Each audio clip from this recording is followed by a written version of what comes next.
जो अवतार भगवान के, जो हेतु भगवान के अवतार का था और है, वही हेतु भगवान की कथा का भी है।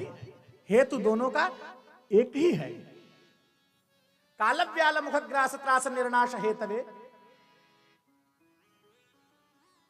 श्रीमद् भागवतम शास्त्रम कलौ कीरेण भाषितम, कि काल रूपी व्याल के यानी मृत्यु के भय से बचने के लिए और भगवान की शरणागति प्राप्त होने के लिए है। यही तो भगवान भी करते हैं, जो भगवान करते हैं वही भगवान की कथा करती है।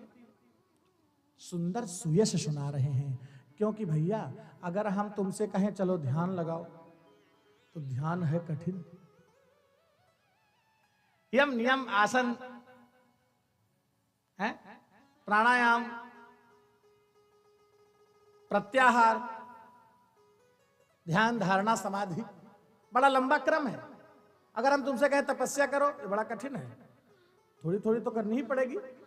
मगर अगर कहें ले जंगल में बैठो आसन लगाओ, कठिन है, क्योंकि समय इसकी अनुकूलता नहीं दे रहा।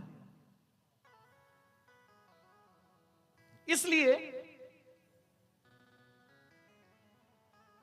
तप करके, जप करके, योग करके, विज्ञान के द्वारा, समस्त प्रकार के उपक्रमों साधनों के द्वारा जो गति जीव को प्राप्त होती है, वही गति सहजता से भगवान के चरणों का आश्रय लेकर और भगवान के चरित्रों को सुनने से प्राप्त होती है।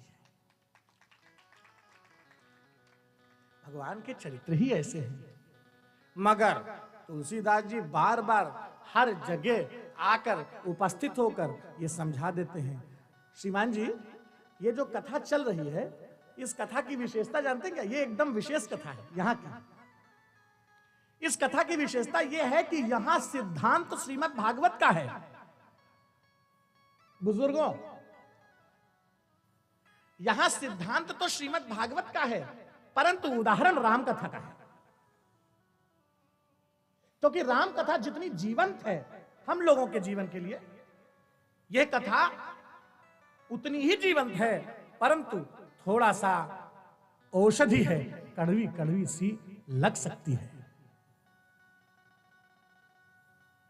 ये भगवान के चरित्र भगवान से जोड़ते हैं, और जप तप से जो होता है वही भगवान के चरित्रों को सुनने से हो जाता है।